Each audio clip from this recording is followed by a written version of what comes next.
하나님의 말씀 마가복음 16장 1절부터입니다.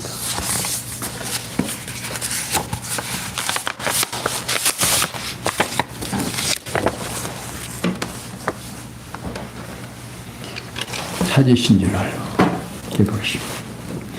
안식일이 지남에 막달라 마리아와 야고보의 어머니 마리아와 또 살로메가 가서 예수께 바르기 위하여 상품을 사다 두었다가 안식 후 첫날 매우 일찍이 해 돋는 때에 그 무덤으로 가며 서로 말하되 누가 우리를 위하여 무덤 문에서 돌을 굴려주리요 하더니 눈을 들어본즉 돌이 벌써 굴러졌으니 그 돌이 심히 크더라. 돌이 심히 크더라. 무덤에 들어가서 흰옷을 입은 한 청년을 우편에 앉은 것을 보고 놀라매 청년이 이르되 놀라지 마라. 너희가 십자가에 못 박히신 나사렛 예수를 찾는구나. 그가 살아나셨고 여기 계시지 아니하니라. 보라 그를 누웠던 곳이 곳이니라. 가서 그의 제자들과 베드로에게 이르기를 예수께서 너희보다 먼저 갈릴리로 가시나니 전에 너희에게 말씀하신 대로 너희가 거기서 배우리라 하라 하는지라. 여자들이 심히 놀라 떨며 나와 무덤에서 도망하고 무서워하여 아무에게 아무 말도 하지 못하더라.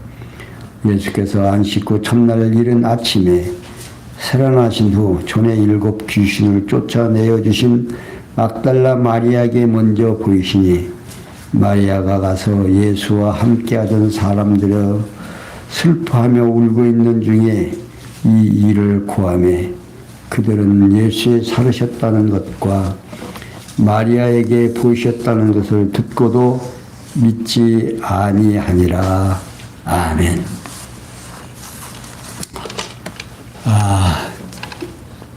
지난 주일에 부활절로 우리가 지켰습니다. 이제 예수님께서 고난을 받으시고 부활하셔서 영광스러운 모습을 우리에게 보여주십니다.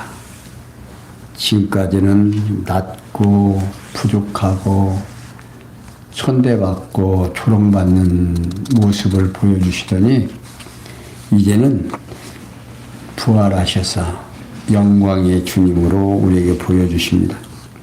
그러니까 이제 오늘 우리가 생각해 볼 마가복음 16장은 예수님께서 구약의 언약을 성취하려 오신 그리스도이심을 영광스러운 신분에 의해 증거하고 계십니다. 그 내용 가운데 1절에서 18절은 부활하신 신분을 나타내 증거해 주시고 19절에서 20절은 승천하신 분을 확증하여 증거하시고 이렇게 우리에게 당신이 누구인가 우리가 모르지만 확실히 보여주십니다. 우리는 이 예수를 믿고 안 믿고 하는 것이 내 의지에 있는 줄로 생각을 합니다. 그런데 성경에서 계속 봐도 내 의지로 믿어지는 것이 아니라 하나님께서 믿음을 주어야 믿는다는 사실을 확인해 갑니다. 그래서 우리가 지금 이제 조금 마음이 답답하다가도 소망이 생깁니다. 왜? 나는 안 믿어도 주님께서 믿을 수 있도록 허락하시고 믿도록 만들어주시기 때문에 믿을 수밖에 없는 상황으로 이제 되어지는 사실을 보면서 이제 우리가 소망이 있는 거죠. 아하, 나도 이제 주님의 백성으로서 부족함이 없겠구나. 이제 성경에서 계속 이번 16장에서도 제자들이 예수님의 부활하셨다는 사실을 믿느냐? 안 믿는다고 말이에요. 안 믿는데 예수님이 보여줘요. 어떻게 보여주시는지 우리가 한번 말씀을 통해서 확인해 보겠습니다. 그러니까 이제 1절에서 7절에 보면 예수님께서 부활하신 소식이 흰 옷을 입은 청년에 의해서 여인들에게 알려짐으로 증거하고 있습니다. 그러니까 안식일이 지남으로 막달라 마리아와 야고보의 어머니 마리아와 또 실로베가 가서 예수님의 시체에 바르기 위하여 향품을 사다가 두었다가 안식 후 첫날에 해돋는 때에 그 무덤으로 갑니다. 그러니까 이 여인들이 지금 제자들도 다 도망하고 이제 없는데 마지막까지 숨지고 세마포에 쌓아서 무덤에 넣고 입구를 막는 데까지 이제 확인한 사람들이기 때문에 이제 이들이 이제 예수님의 죽으심을 당하는 그런 모든 과정을 다 봅니다. 그러니까 그들은 안식일이 시작되는 금요일 오후 6시부터 안식일이 끝나는 토요일 오후 6시까지 낮 일요일 새벽 미명에 예수님의 무덤을 살피고 시체에 향품을 바르려고 찾아갑니다. 그러니까 그때에 이제 그 장례 문화는 이제 돌아가시면 몸에다가 향품을 바르고 이제 또 그 향료를 넣고 그래가지고서는 이제 그 장례를 치르는데 이제 무덤에다 이제 넣을 때 향품을 넣지 않았으니까 이분들이 이제 준비해가지고 아침에 일찍에 이제 가면서 이들이 이제 걱정이 생긴 거예요. 여인들이 힘은 없지. 그 무덤에서 돌을 누가 빗겨줘가지고 가서 그걸 발릴까 하고 이제 걱정을 하는데 가서 이제 문 앞에 가서 보니까 벌써 무덤에서 돌이 굴러서 열려져 있단 말이에요. 그러니까 얼마나 좋겠어요. 그러니까 이제 딱 들어가 보니까 어떤 청년이 그냥 있으니까 놀라지 않을 수가 없겠죠. 이제 놀라니까 그 청년이 이제 하는 말이 너희가 누구를 나사렛 예수를 찾는구나. 응? 그러니까 그러면서 예수님은 이미 부활하셔서 이제 여기 안 계시다. 그렇게 이제 일러주니까 얼마나 지금 놀랐어요. 그리고 가서 보니까 예수는 없고. 자, 그러면 이 무덤의 그 문은요, 부활하신 분은 사실은 그거 막았거나 안 막았거나 아무 상관없어요. 그냥 드나들으니까. 그런데 이 여인들로 하여금 예수님이 부활했다는 사실을 확인시켜주기 위해서 지금 그렇게 열고 청년으로 하여금 그런 말씀을 이제 듣고요. 이렇게 이제 그 청년이 어떻게 생기느냐. 옷은 눈같이 형상이 번개 같고 그 옷은 눈같이 휘어서 참으로 영광스러운 형상이었다 하는 겁니다. 그래서 이 청년이 놀라지 마라.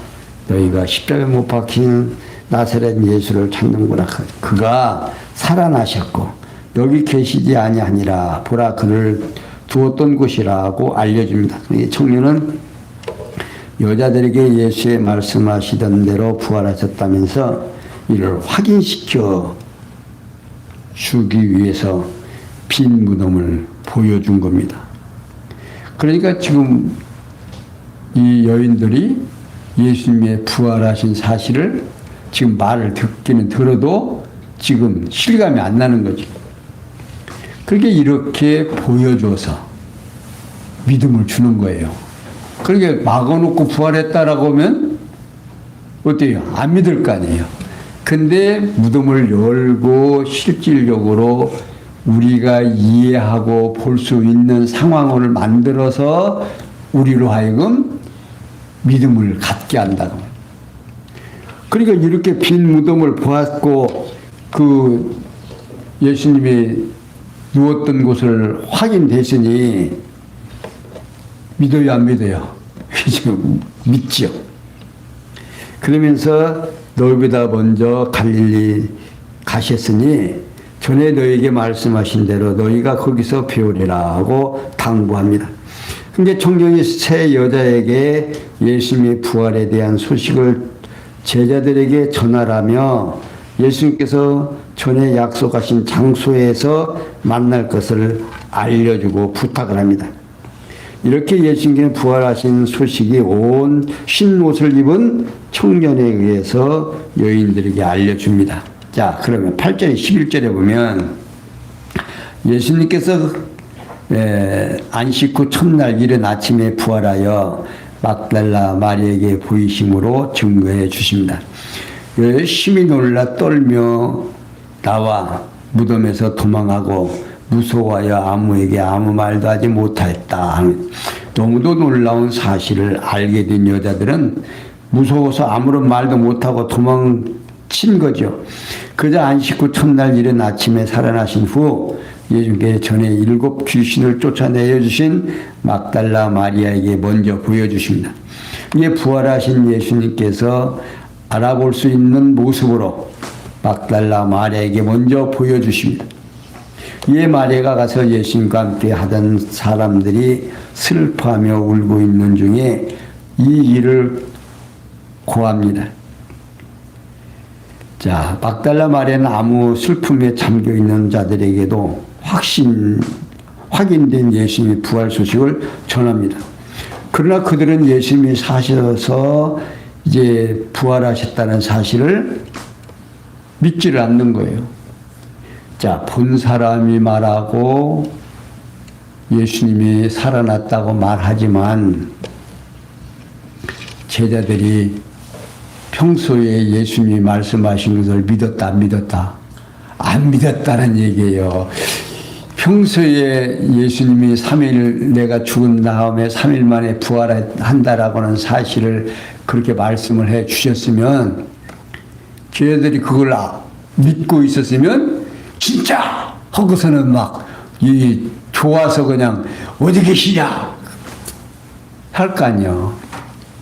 근데 마리아가 보았다고 해도 또 그 무덤에 간 사람들이 얘기를 해도 안 믿는다 그 말이에요. 자, 우리 인간은 누구 말도 들어요, 안 들어요? 안 들어요. 자기가 보고 만지고 느껴야 믿지. 누가 이렇다고 해서 믿고 저렇다고 해서 믿는 게 인간이 아니라 그 말이에요. 근데 우리는 뭐 하면 그냥 평소에 예수님이 살아난다고 하는 게 그걸 믿었으면 그들이 인정을 했겠지만 그건 그냥 그냥 보통 하시는 말씀이고 지금 보고 왔다라고 얘기해도 믿어져, 안 믿어져? 안 믿어진다는 말이에요. 이게 인간의 모습이에요. 그러니까 하나님께서 우리를 얼마나 잘 아시겠어요. 그러니까 성경도 그냥 얇게 그냥 몇 권으로 그냥 하나님이 이런 분이다라고 얘기를 하면 얼마나 쉽겠어요. 근데 지금 성경이 66권이나 돼요. 그냥 그 기간도 엄청나게 길게. 왜? 우리 인간의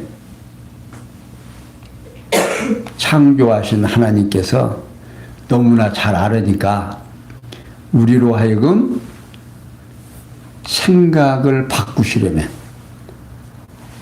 긴 역사 속에서 역사하신 일들 하나하나가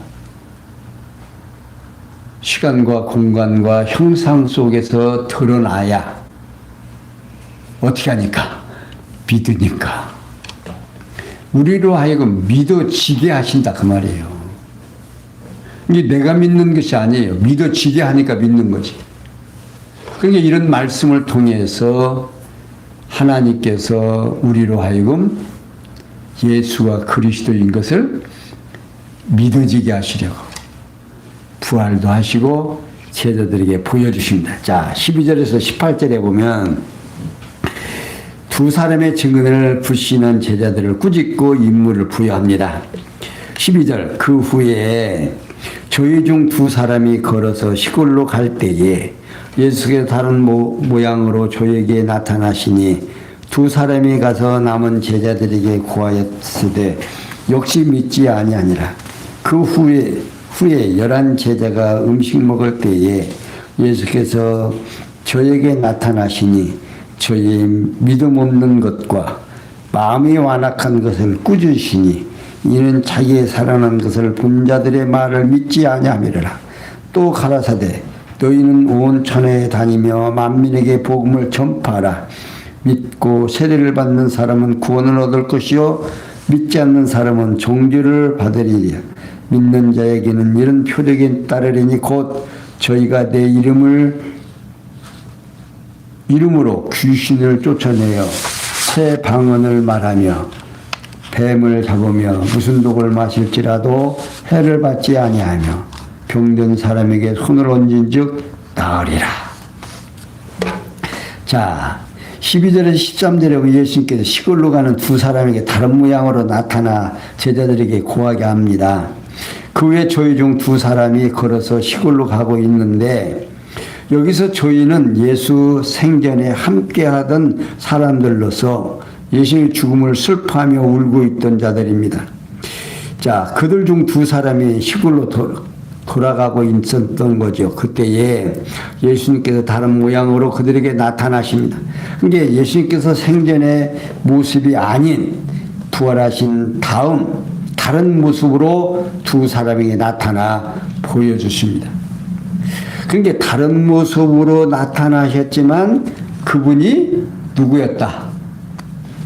예수 메시아였다는 사실을 이제 제자들에게 전합니다.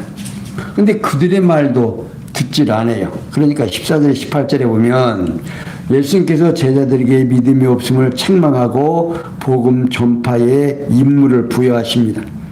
그 후에 11 제자가 음식 먹을 때에 예수께 그들에게 나타나서 그들의 믿음 없는 것과 마음이 완악한 것을 꾸짖으십니다. 이게 생전에 예수님께서 죽음을 당한 후 3일 만에 부활하실 것을 여러 차례 말씀하셨지만 근데 실제 부활하신 예수님을 본 자들의 증언을 듣고도 믿지 아니하심을 꾸짖으십니다. 그러면서 너희는 온 천하에 다니며 만민에게 복음을 전파하라. 믿고 세례를 받는 사람은 구원을 얻을 것이요 믿지 않는 사람은 종기를 받으리라고 말씀하십니다. 이게 예수님께서 제자들에게 온 세상 땅끝까지 다니며 천국 복음을 전하는 임무를 부여하십니다. 그러니까 제자들이 예수님이 부활하신 것 믿고 안 믿고 상관없이 예수님께서 실제로 이제 보여주니까 제자들이 믿어요, 안 믿어요? 실제로 이제 11 제자들이 다 모였을 때 예수님이 나타나니까 그때는 믿어요, 안 믿어요? 믿을 수밖에 없잖아요. 자기 눈으로 보고 주님께서 말씀하시는 걸 듣고. 그러니까 오늘 우리가 예수님께서 우리를 믿게 하시고 우리로 하여금 당신의 지체가 되게 하시고 우리로 하여금 구원을 얻고 예수가 그리스도라는 사실을 믿어지게 한다니. 그러니까 예수를 그리스도로 믿고 옛사람이 그리스도와 함께 죽으면 새 사람으로 거듭나 구원을 얻는다는 뜻으로 지금 말씀하시고 있습니다.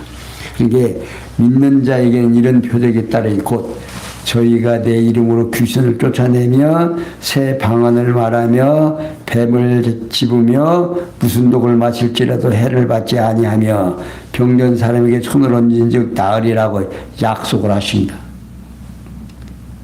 이는 예수님께서 약속하신 대로 오순절에 성령이 임하여 예수님을 그리스도로 믿는 사도들을 중심으로 나타날 표적을 약속하고 있습니다. 따라서 이 표적은 예수 그리스도께서 직계 사도들에게 임무 수행을 위해 부여하신 특권입니다. 그러니까 지금도 막 그런 능력이 나타나는 게 아니고 그때 당시 제자들에게 그런 능력을 보여주셔 예수의 이름으로 모든 것들을 해결하는, 그러니까 우리가 생각하는 것 같이 우리는 모든 것이 내 마음대로 되는 게 아니에요. 누구 뜻대로? 하나님의 뜻대로 된다. 그러니까 내 뜻대로 모든 것이 되어지면 걱정이 없겠지만 하나님의 뜻대로 된다. 그렇게 교회의 일원이 되고 우리가 재직이 되고 교회의 일꾼으로 추대를 받고 이런 모든 일들이 내 마음대로 된 게 아니에요. 하나님이 그렇게 하게 하면 어쩔 수 없는 거예요. 제가 목회하기 전에 나 같은 사람이 목회하게 되면 목사 걸려서 못 살 거라고 그렇게 얘기를 했던 사람입니다. 근데 어쩔 수 없이 되잖아요. 그러니까 엊그제 어떤 장로님이 오셔갖고 서울에서 오셔갖고 우리 군옥교에 걱정을 하고 있어요. 그래서 제가 그런 말씀을 했습니다. 장로님 지금까지 배운 거 못 배우셨습니까? 하나님을 전능자로 알고 믿으시죠? 뭘 걱정하시며 그분이 하실 텐데. 우리는 지금 눈앞에 안 보이니까 걱정을 하고 근심하고, 지금 예수님이 부활했다고 해도 제자들이 믿어요, 안 믿어요? 안 믿어요. 그런데 때가 되니까 예수님이 나타나가지고 어떻게 해요? 하라고 하니까 할 수밖에 없잖아요. 그러니까 하라고 하면, 내가 아니오라고 하면 안 되면 괜찮은데 할 수밖에 없도록 역사하신다 그 말이에요. 이게 믿어져야 신앙생활하는 맛이 나요. 자, 나는 안 믿어지지만 나로 하여금 주님의 몸된 교회의 지체로서 누가 나를 붙들으니까 하나님이 나를 붙들고 나를 하여금 그렇게 살아갈 수밖에 없도록 역사하신다고. 그러니까 지금 예수님께서 승천한 신분을 지금 확인시켜 줍니다. 그냥 거기서 계속해서 계시는 게 아니고 이제 예수님이 승천하셔. 19절을 보겠습니다. 하늘로 들려 올라가 하나님의 우편에 앉으심으로 확인시켜 줍니다. 자, 19절. 주 예수께서 말씀을 마치신 후에 하늘로 올리우사 하나님 우편에 앉으시니라. 자, 예수님께서 그냥 계속해서 여기서 제자들은 예수님이 부활하시면 왕으로서, 유대인의 왕으로서 자기들이 어느 녀석은 우편에 어느 녀석은 좌편에 앉아서 수중 들고 이제 통치하시는 모습을 지금 보려고 했는데 예수님이 계속 계시지 않고 승천하셔가지고 하나님 우편에 앉아 계신다고 합니다. 그러니까 주 예수님께 마치신 후에 하늘로 들려 올라가 하나님 우편에 앉으셨다. 여기 말씀을 마치신 후라는 말은요, 예수님께서 천국 복음을 전하기 시작하신 때부터 승천하시기 전까지 하셔야 할 모든 말씀을 마치신 후라고 이해하시면 됩니다. 이제 예수님께서 살아서 지금 하실 수 있는 말씀을 지금 다 하시고 지금 그러니까 승천하셨다 하는 겁니다.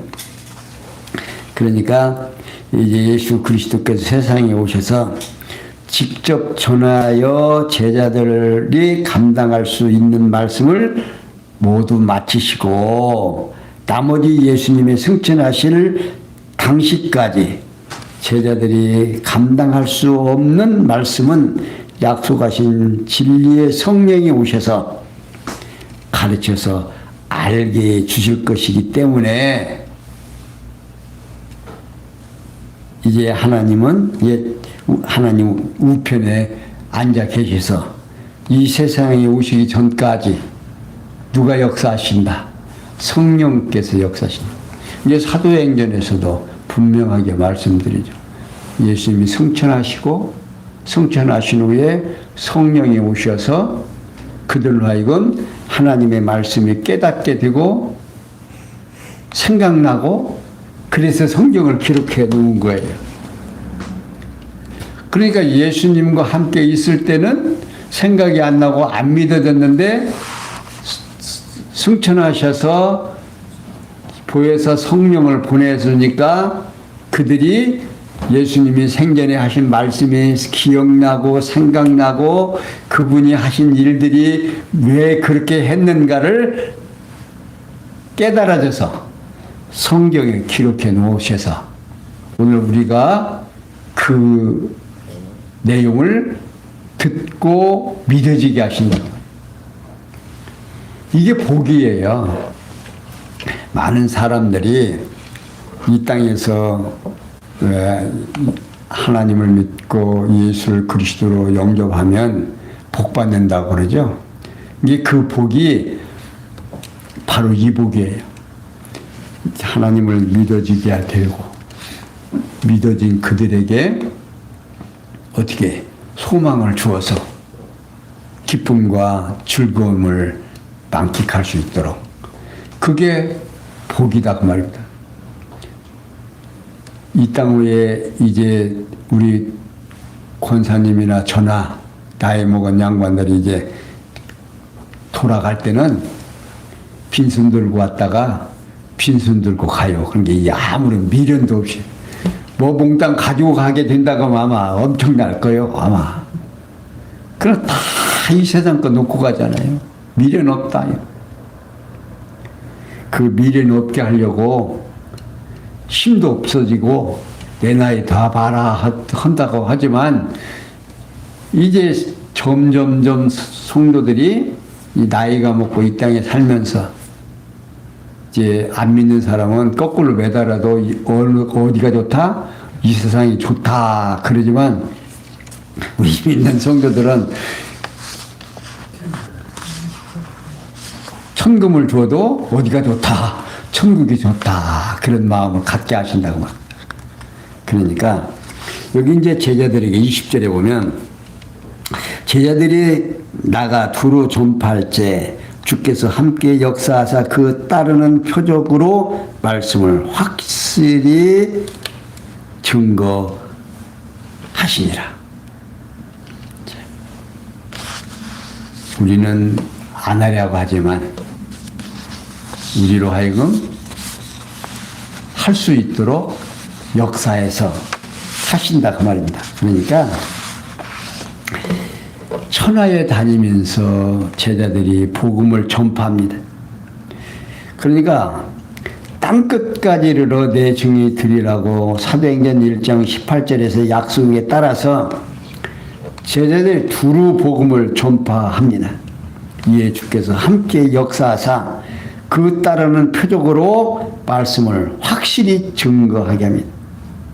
그러니까 여기 따르는 표적은요, 예수님께서 승천하시기 전에 제자들에게 약속하신 것이 그대로 나타나도록 섭리하셨다 그 말입니다.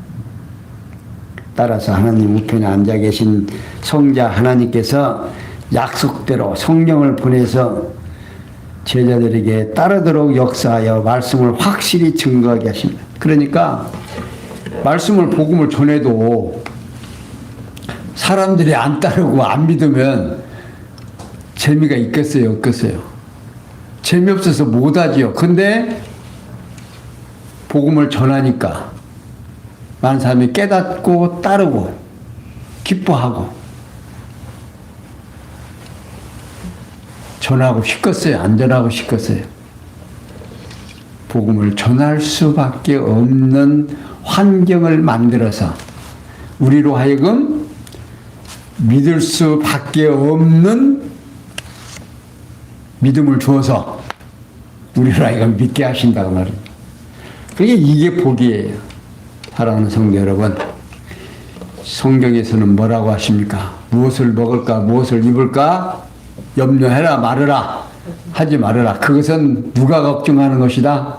이방인들이 하는 거지 너희들은 아니요. 그런 게 열심히 일해도 너무 걱정하지 말고 오늘 또 열심히, 그렇다고 해서 다른 사람한테 욕 얻어먹게 겨울은 부르지 말고, 겨울은 부르고 싶어도 못 부려요. 그냥 일이 되는데 어떻게 안 부려요? 눈이 보이고.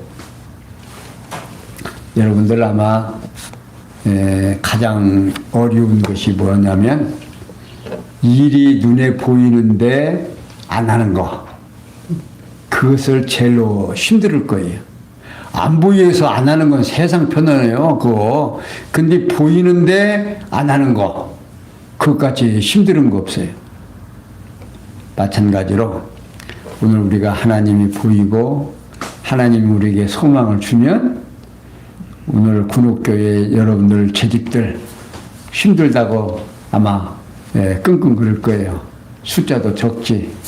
또 목사님도 한 사람도 아니고 두 사람, 요즘은 두 사람이나 있고 힘드시겠죠. 그런데 그 힘든 그 일들이 누가 하게 하느냐? 하나님께서 그렇게 하시게 한다. 하게 하시면서 감당할 수 있는 힘 준다, 안 준다? 준다는 확증이 떨어질 때 우리들이 걱정과 근심에서 해방받고 오늘도 힘차게 내일을 향하여 힘있게 달려갈 수 있을 것을 확실히 믿고 오늘 여러분들에게 이렇게 담대하게 하나님이 우리를 역사하시는 이 역사 속에서 우리의 삶이 정해진다는 사실을 깨달으시고 또 힘있게 하루를 살아갈 수 있는 우리 재직들이 되시기를 부탁을 드리면서 오늘 말씀 여기까지 설명해 드렸습니다. 기도합니다. 영광의 하나님, 우리에게 주어지는 이 아름다운 소식이 우리로 하여금 삶의 원동력이 될 수 있도록 은혜 주심을 감사하며 남은 여생 주님과 함께 살아가는데 부족함이 없도록 은혜 주시고 우리 군옥교회가 성장해 가는 데 있어서 이러한 모든 어려움과 힘든 일이 있다 할지라도 주님의 약속을 믿고 주님의 의지하며 살아갈 수 있도록 은혜 베풀어 주시옵소서. 모든 것이 협력해서 손을 줄 줄 믿사옵고 예수님의 이름으로 기도하옵나이다. 아멘.